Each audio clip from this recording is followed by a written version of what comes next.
รายการพบเจอกับคณะสัตยาญาติโยมจึงก็ต้องขอสมาอภัยกับบรรดาท่านผู้ฟังตัวที่ผู้จัดเองนั่นบ่ได้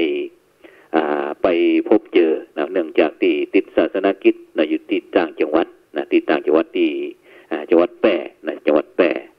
ก็เลยกราบเรียนท่านอาจารย์พระครูสมุวิศวรวรกิจโจพร้อมถึงท่านอาจารย์บรรยงพ้องต้องขอสมาอภัยด้วยเพราะว่าที่วัดบ้านนอกที่สร้างไว้นั้นก็ที่จังหวัดแปร่นั้นก็จำเป็นจำเป็นที่จะต้องเฝ้าดูแลทำนุบำรุงคอยเอาใจใส่ดูแลเพราะว่าสร้างวัดขึ้นมาแล้วในวัดในหมู่บ้านของตนเองเพื่อที่จะเสริมเติมเต็มให้ชุมชนหมู่บ้านนั้นได้เป็นหมู่บ้านที่มีพระพุทธศาสนาเป็นหลักโดยเฉพาะการสร้างวัดนั้นก็เป็นการสร้างวัดใหม่เลยคณะสัตยาญาติโยมทั้งหลายเพราะว่าหมู่บ้านนี้ก็เกือบจะ100 ปีเกือบจะ100 ปีตั้งแต่ก่อนสงครามโลกครั้งที่2เป็นต้นมาก็ถึงปัจจุบันนี้ก็จนมาถึงปี2551ก็เลยในฐานะที่เป็นพระสงฆ์ลูกหลานบ้านกองฝ่ายก็เลยได้ปรึกษาหารือถึงผู้นำชุมชนพ้องผู้ใหญ่บ้านหรือว่าโยมพ่อโยมแม่พ้องว่าเฮาควรจะสร้างวัดสร้างวาในหมู่บ้านเฮาให้เป็นหมู่บ้านที่สมบูรณ์แบบเพราะว่าในประเทศไทยเนี่ยถ้าหมู่บ้านใดที่บ่มีวัดมีวาก็รู้สึกว่ามันขาดอย่างสักสิ่งสักอย่างบรรดาท่านผู้ฟังทั้งหลายฉะนั้นก็วัดอยู่ที่ไหนประชาชนจะพูดเขาก็อุ่นใจอุ่นใจฉะนั้นก็เลยในฐานะที่เป็นพระสงฆ์องค์เจ้าลูกหลานบ้านท่านก็จำเป็นที่ต้องสู้จำเป็นที่ต้องทำแต่ก็ทำด้วยความเต็มใจเพราะว่าก็เนื่องจากจะตั้งแต่อดีตชาติใดก็ตามที่ได้สร้างบุญญาบารมีไว้เพราะก่อนนั้นก็เคยมีคณะครูบาอาจารย์คิดจะสร้างวัดเหมือนกันแต่บ่สำเร็จจนมาถึงยุคของพระครูโสพลปริยัติที่มาอยู่เชียงใหม่เนี่ยก็นึกถึงถิ่นบิดรมารดาก็เลยพาลูกพระลูกเนนจากวัดพระสิงห์วรมหาวิหารพ้องจากสหธรรมต่างๆพ้องก็ได้ไปสร้างวัดสร้างวาจนเป็นวัดสมบูรณ์แบบในทางพระพุทธศาสนาซึ่งในปัจจุบันนี้ก็มีเป็นวัดที่ได้รับประกาศแต่งตั้งประกาศสนับสนุนเป็นวัดในทางพุทธศาสนาเป็นเรียบร้อยแต่ก็ยังบ่มีโบสถ์หรือว่าวิหารเตื้อซึ่งก็ได้รับความเมตตาจากพระเดชพระคุณหลวงปู่พระพรหมมงคลหลวงปู่ทองสิริมังคโลอดีตเจ้าอาวาสวัดพระธาตุสีจอมทองอดีตประธานโครงการหมู่บ้านรักษาศีล5หนเหนืออดีตที่ปรึกษาเจ้าคณะภาค7ที่ได้เมตตาเดินทางไปวางศิลาฤกษ์แล้วก็เปิดป้ายวัดแล้วก็ถวายปฐมองค์กฐินไว้ที่วัดอินทปัญญารามซึ่งผู้จัดนั้นก็ได้เขียนเป็นประวัติศาสตร์ไว้เรียบร้อยละซึ่งก็ได้ในเมตตาของพระเดชคุณหลวงปู่ถึงก่อนที่หลวงปู่จะละสังขารไปหลวงปู่ก็ได้ไปเหยียบย่ำให้เป็นสิริมงคลเพราะหลวงปู่ทองสิริมังคโลถ้าไปที่ไหนก็ที่นั้นเป็นมงคลซึ่งก็บรรดาลูกหลานตันเต้าลูกพระลูกเนนได้ฟังว่าในอนาคตหลวงปู่นั้นก็มาแตกต่างจากครูบาศรีวิชัยเพราะว่าเป็นพระมหาเถระที่บำเพ็ญบุญญาบารมีเพื่อความสูงสุดในทางพระพุทธศาสนาเขาเช่นเดียวกันฉะนั้นก็ต้องขอสุมาอภัยกับบรรดาท่านผู้ฟังตัวที่อาทิตย์2อาทิตย์แล้วเสาร์อาทิตย์ที่ผ่านมาบ่ได้พบได้เจอกันแต่ก็วันนี้ก็กลับมารายงานตัวแล้วเข้าพรรษาแล้วก็อยู่กับตีกับตางตลอด3 เดือนซึ่งโดยเฉพาะวันเข้าพรรษานั้นตอนนี้ก็เฮาก็เข้าพรรษามาศีลหนึ่งละจะถึง15 วันผูกวันเฮอนี่ละเมื่อกี้วันที่วันพระนี่ก็จะเป็นวันที่20คณะสัตยาญาติโยมทั้งหลายวันผูกนี้วันนี้วันที่18วันเสาร์ที่18เดือนกรกฎาคมปีพุทธศักราช2563จากนั้นก็เข้าพรรษาจะครบเดือนแห่งละให้มันวันเฮอนี่ก็จะครบละวันผูกวันที่19วันเฮอวันที่20ก็จะครบเดือนละจากนั้นก็เว้ยขนาดนักเพราะว่าอาทิตย์ก่อนนั้นก็อาทิตย์ติดแรม8 ค่ำที่แล้วที่ผ่านมานี่ก็ไปแสดงพระธรรมเทศนาเรื่องมณีจันทกุมารนี่กันเนาะที่เป็นธรรมพื้นเมืองที่บ้านเฮาเพราะฉะนั้นก็ บรรดาท่านผู้ฟังทั้งหลายนะซึ่งในช่วงนี้ก็อยู่ในช่วงเทศกาลเข้าพรรษานะซึ่งวันก่อนนั้นก็นอกจากที่จะเทศน์ธรรมแล้วก็เดินทางไปที่จังหวัดน่านนะที่คณะสงฆ์ภาค7นะโดยการนำของพระเดชคุณหลวงพ่อพระพรหมเสนาบดีนะซึ่งคณะสงฆ์จังหวัดเชียงใหม่ลำพูนแม่ฮ่องสอนนะก็ได้ไปเป็นเจ้าภาพสวดพระอภิธรรมหลวงพ่อพระเทพนันทาจารย์อดีตเจ้าคณะจังหวัดน่านอดีตเจ้าวัดภูมินทร์อดีตได้มรณภาพไปอดีตทางคณะสงฆ์เขาก็ถือว่าเป็นบ้านปี่เมืองน้องโดยเฉพาะ8จังหวัดภาคเหนือของเขาได้ยอคณะสงฆ์ก็จะไปมาหาสู่กันเป็นประจำฉะนั้นก็โดยเฉพาะวันนั้นก็ในไปเดินทางไปเป็นในนามของคณะสงฆ์แล้วก็ยังโครงการหมู่บ้านรักษาศีล5หนเหนือนะเป็นคณะกรรมการโครงการหมู่บ้านรักษาศีล5หนเหนือด้วยนะฉะนั้นก็ไปรอบเดียว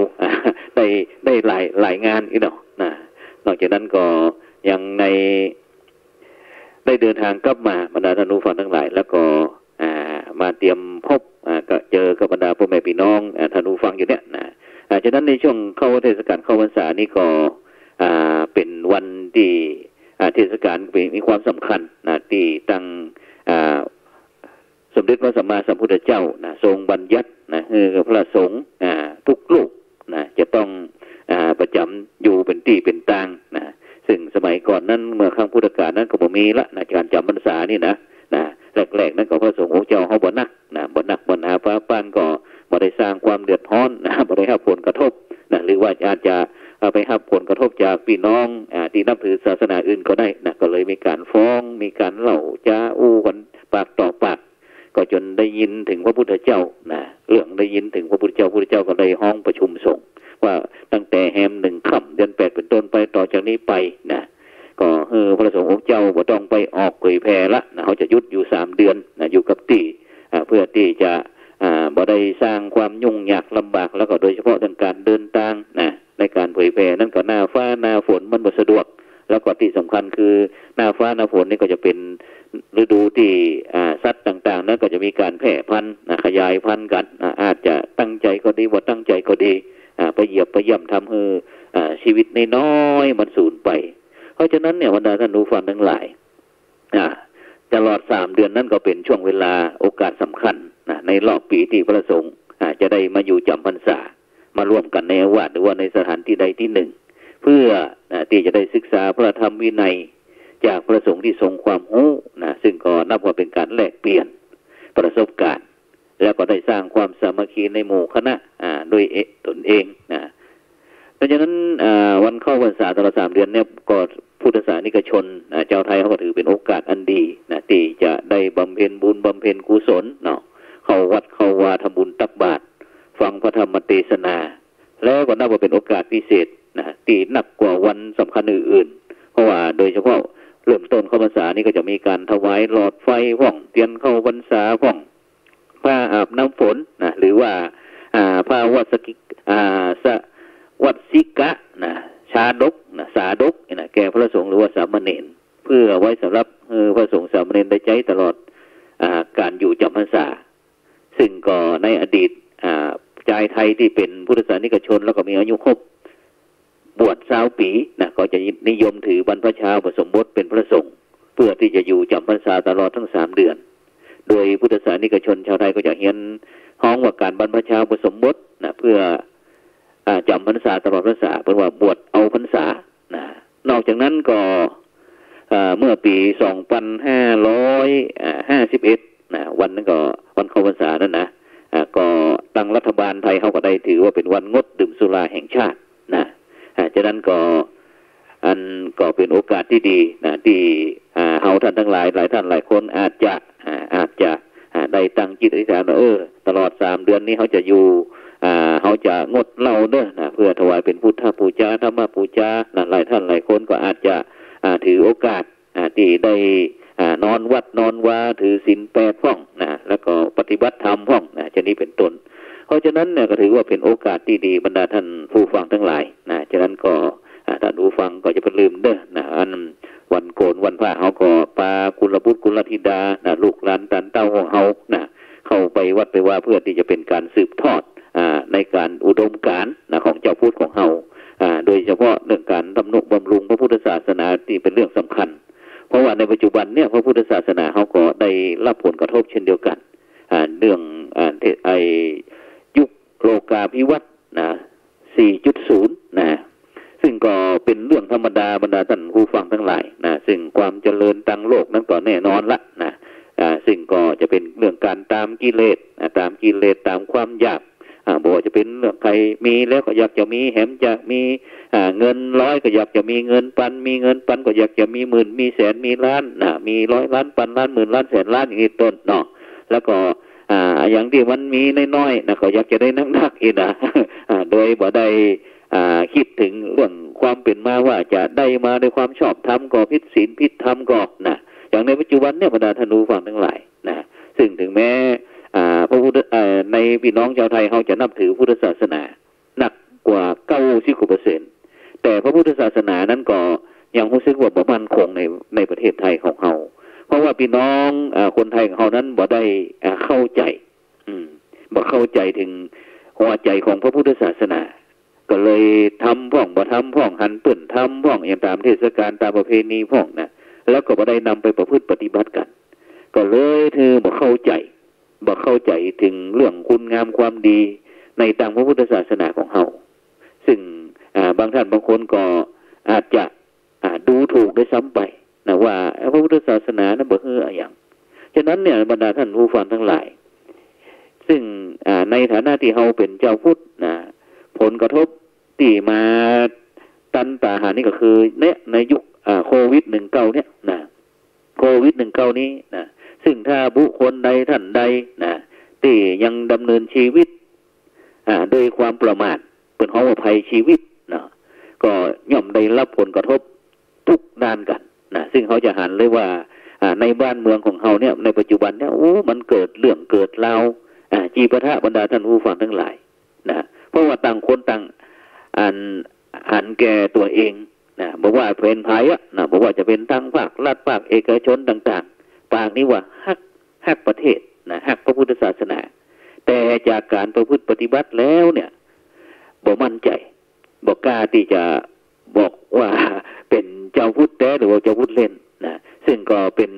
จุดคอบกพร่องในทางพุทธศาสนาของเฮาที่ทำให้ผู้ที่บ่หวังดีต่อพระพุทธศาสนานะเอามาเป็นข้ออ้างก็เลยทำให้บ้านเมืองเขาวุ่นวายเพราะฉะนั้นเนี่ยบรรดาท่านผู้ฟังทั้งหลายการดำเนินชีวิตนี้มีความสำคัญจำเป็นอย่างยิ่งนะเพราะว่าการดำเนินชีวิตดีนั้นบ่มีภัยดำเนินชีวิตเสียหายภัยก็มากมีบางท่านบางคนบอกว่าเป็นจุดเสี่ยมของพระพุทธศาสนากะนะหรือว่าอย่างกันแน่นะที่ตั้งที่เขาเป็นเจ้าพุทธกันแต่ถ้าเป็นอย่างบ้านประเทศไทยเขาถึงมีปัญหาความจริงพระพุทธศาสนาบ่ได้เสี่ยมบรรดาท่านผู้ฟังทั้งหลายแต่เสี่ยมนั้นเนื่องจากเสี่ยมจากเกิดน้ำมือมนุษย์นะภัยที่เกิดขึ้นในพุทธศาสนาเกิดจากพี่น้องเจ้าพุทธของเขาเองจุดเสี่ยมหรือว่าภัยเนี่ยมันในการอยู่ร่วมกันของคนในสังคมบอกว่าจิตตโจลีนะอยากได้ทรัพย์สินสมบัติของคนอื่นนะโดยบ่ขวนขวายนะแสวงหาด้วยตนเองนะจิตตโจลีจิตเป็นโจรนะอสันตุถีนะบ่ยินดีในสิ่งที่ตนได้บ่พอใจในสิ่งที่ตนมีอติมัญญตินะดูหมิ่นเหยียดหยามคนอื่นยกย่องให้เกียรติใครบ่เป็นนะแล้วก็สันตาปิยาคบคนพิษเป็นมิตรนะสภาสีลีนะอูนักปากสว่างเก็บความลับบ่เป็นอนุฐาตานะมีความเกียจค้านนักก็บ่เอาเบาก็บ่สู้ลบเลี่ยงเบี่ยงบ่ายนะอย่างแรงเนี่ยบรรดาท่านผู้ฟังทั้งหลายหลังจากที่ทำวัดแล้วนะ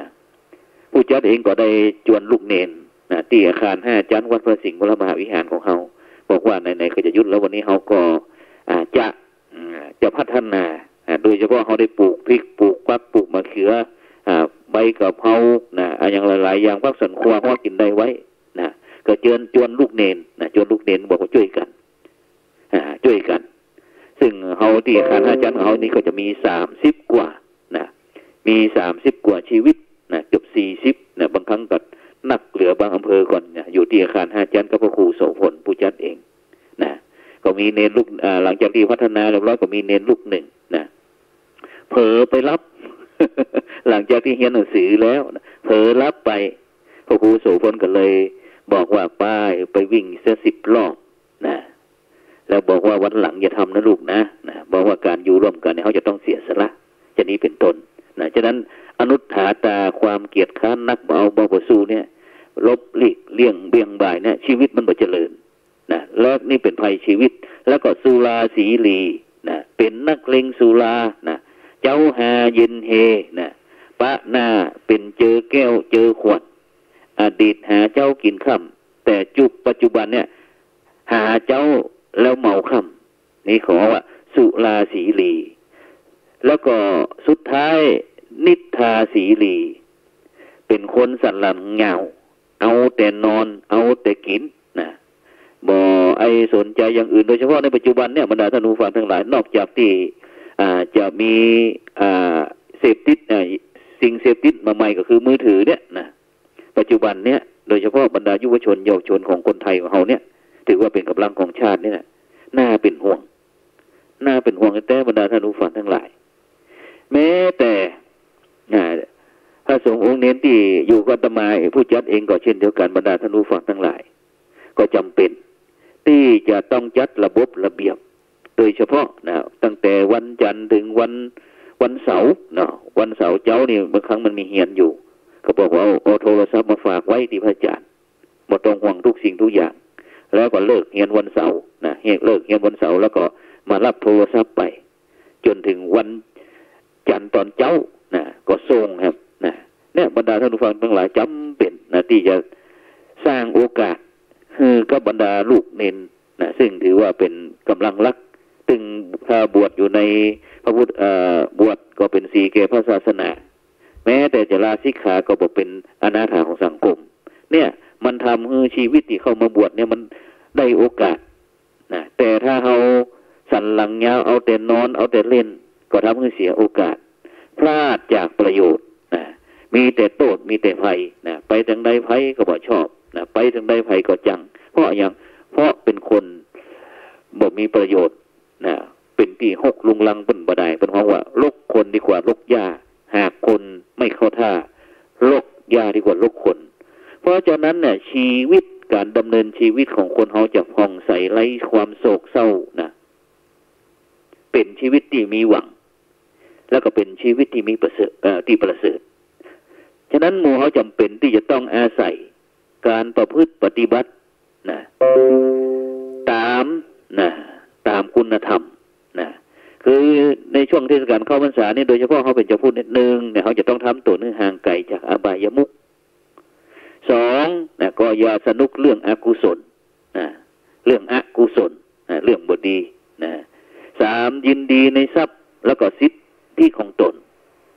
4นะบ่ยกตนข่มท่าน5นะคนพาลต้องบ่คบ6อย่าลบงานเอาแต่นอน7บ่ซ้ำซ้อนเรื่องปากนะ8บ่ตกยากต้องขยันนะเนี่ยถ้าบุคคลใดท่านใดท่านผู้ฟังท่านใดได้ปฏิบัติตามที่อาตมาได้เนี่ยแล้วชีวิตจะสดใสมีความการกุ้งหุ่งเฮืองนะในยุคโลกาภิวัตน์ซึ่งคุณธรรมทั้ง8ประการเนี่ยเป็นคุณธรรมสำหรับควบคุมพฤติกรรมของตนนะหรือว่าของทุกๆคนบ่ฮือเป็นที่รังเกียจนะแล้วก็ถูกปฏิเสธจากสังคม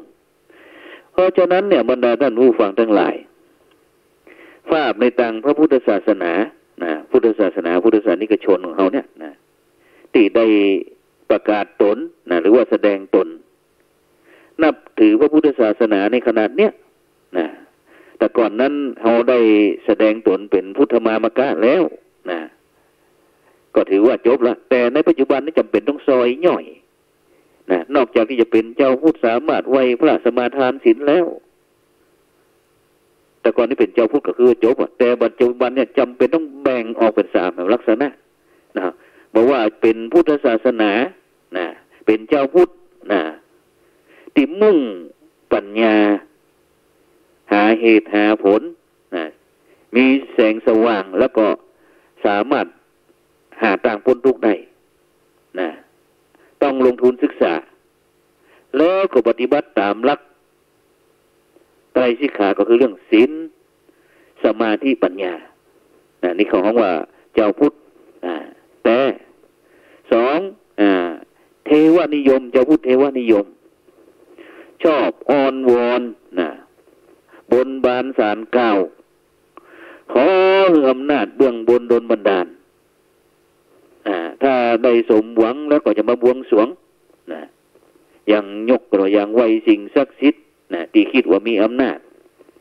ที่จะสามารถให้ตนเองสมปรารถนานี่เป็นต้นนี่ของว่าชาวพุทธแบบเทวนิยมแล้วส่วนชาวพุทธลักษณะที่สามบอกว่าชาวพุทธแบบไสยศาสตร์เป็นของว่าสารไสยศาสตร์บางครั้งเนี่ยก็อย่างอู้กันง่ายๆเนี่ยจะเป็นคนที่งมงายไร้เหตุไร้ผลมีศรัทธาแต่ประกอบด้วยปัญญาหรือว่าถูกคือหลอกคือเจื่อถูกคือล่อคือหลงตกเป็นเหยื่อของผู้ที่บดีอย่างเช่นที่บรรดาท่านผู้ฟังทั้งหลายอย่างกรณีเขาจะหันว่ามีผู้ชายคนหนึ่งเนี่ยไปติดต่อสาวตั้งไลน์ตั้งเฟซโหกันแล้วก็ได้ได้จากันถูกคอกันสามารถที่จะโอนเงินขึ้นเป็น3-4 ล้านบรรดาท่านผู้ฟังทั้งหลายพอดูขนาดบริหารหน้านี่โอนเงินกันเป็น3-4 ล้านผลสุดท้ายมันก็ตรอมใจต้องมาแจ้งความหรือแม้กระทั่งกรณีการเสียชีวิตของน้องชมพู่ที่จังหวัดมุกดาหารเดี๋ยวก็มีหมอธรรมนั่นบ้านเขานี่ของเปิดห้องว่าล่างทรงอย่างต่างๆเหล่านี้เข้าเจ้าเข้าทรงอย่างต่างๆเหล่านี้เดี๋ยวคนนั้นก็มาคนนี้ก็มาจนปัจจุบันนี้บ่สามารถ60 กว่าวันน้องชมพู่เสียชีวิตไปเผาไปแล้ว60 กว่าวันก็ยังบ่สามารถที่จะสรุปได้ว่าตายเองหรือว่ามีคนทำให้ตายก็มีที่ตึงหมอทำหลังทรงของเจ้าอย่างต่างๆป้ากันไปโดยเขาบ่ได้ยึด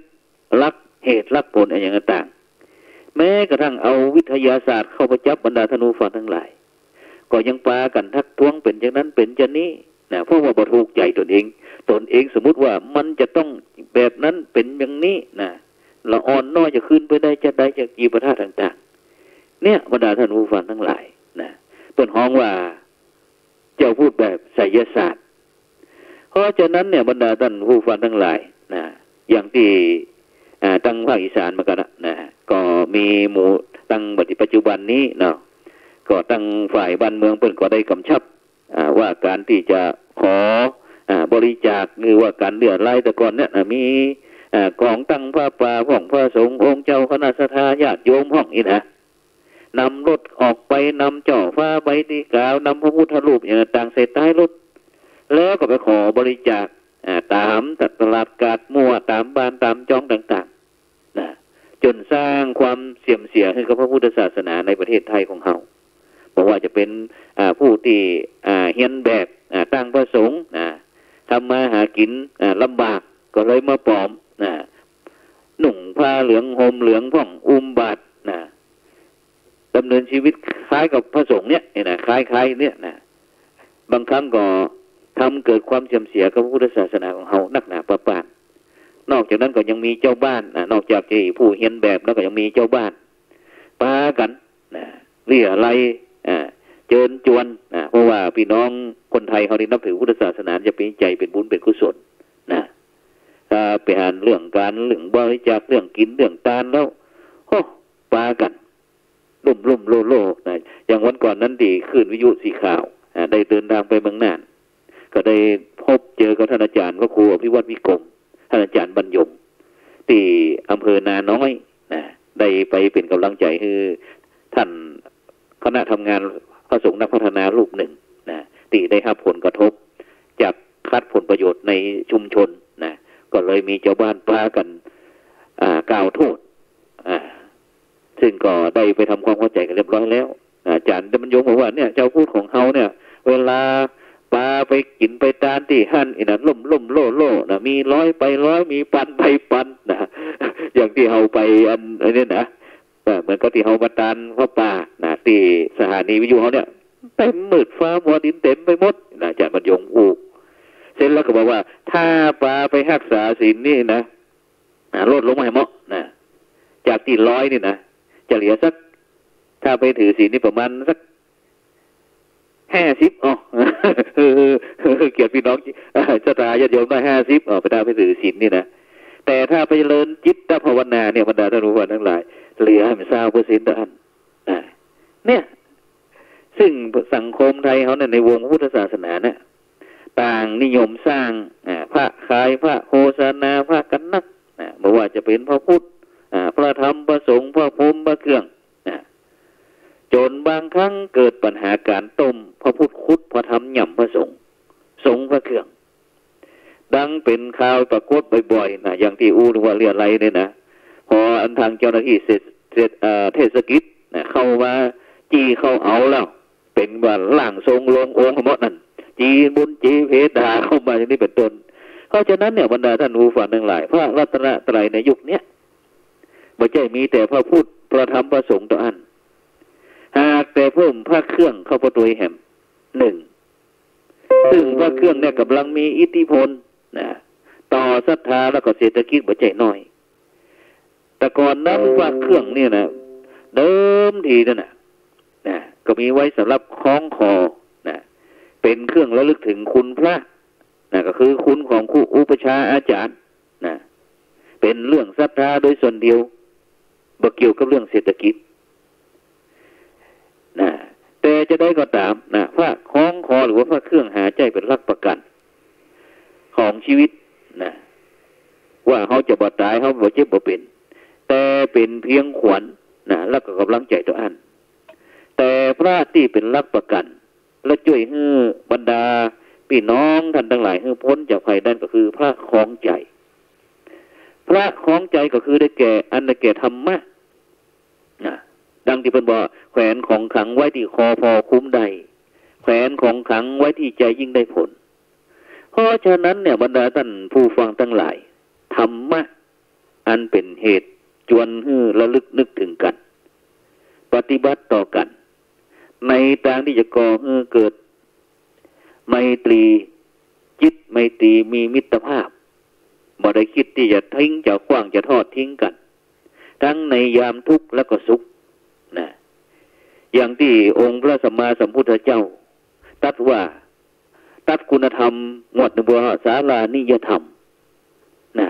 ซึ่งแปลว่าธรรมเป็นเหตุให้ระลึกถึงกันศาลานิยธรรมนี่นะบรรดาท่านผู้ฟังทั้งหลายซึ่งศาลานิยธรรมนี้มีหัวข้อธรรมมี6อย่างด้วยกันซึ่งก็อยากจะเชิญชวนท่านผู้ฟังทั้งหลายเนี่ยได้นำไปประพฤติปฏิบัติได้นำไปประพฤติปฏิบัติก็คือ 1. เมตตากายกรรมปฏิบัติต่อกันตั้งกายด้วยความฮักความปรารถนาดีซึ่งกันและกันเพราะว่าจะตั้งเป็นตั้งต่อหน้าแล้วก็รับหลังชนี้เป็นต้นนี่คือเมตตากายกรรม 2. เมตตาวจีกรรมท่านทั้งหลายปฏิบัติต่อกันตั้งวาจาด้วยภาษาดอกไม้อูจากันโดยอ่อนหวานฟังแล้วมันม่วนหูสุขใจแล้วก็ใจปัญญาใจเหตุใจผลไม่ใช่ว่าบอกหูละมาเจอกันแล้วก็ซัดกันละอย่างบางครั้งเนี่ยเรื่องของหมาแท้ๆแต่คนเนี่ยต้องฆ่าต้องแก่งกันต้องมาติดคุกกันอย่างนี้เป็นต้นวจีด่าท้อต่อว่ากันเนี่ยบนห้องว่าบอกมีเมตตาวจีกรรมข้อที่ 3เมตตามโนกรรมท่านทั้งหลายปฏิบัติต่อกันตั้งจิตโดยกุศลเจตนาบอกคิดนิสยาหรือว่าวางแผนร้ายไว้ในใจบ่นว่าง่ายๆก็คือบ่นหน้าเนื้อใจเสือเพราะว่าคนที่จิตประกอบด้วยความเมตตาตึง ใบหน้าเนี่ยมันจะเปี่ยมด้วยความสุขพอแล้วมันก็มีเสน่ห์นะเป็นเพราะว่ายิ้มไว้ใจสดชื่นนะอายุยืนไร้โลคารูปร่างงามโสภาเป็นเสน่ห์แก่ปวงชนนะเพราะฉะนั้นเนี่ยบรรดาท่านผู้ฟังทั้งหลายอานุภาพของความเมตตาบอกความเมตตาอารีแสนดีล้ำนะเป็นคุณธรรมประเสริฐให้เกิดผลคือโลกชื่นเย็นฉ่ำทุกตำบลคือทุกคนฮักใคร่เห็นใจกันคนที่มีเมตตาเป็นอาวุธนะ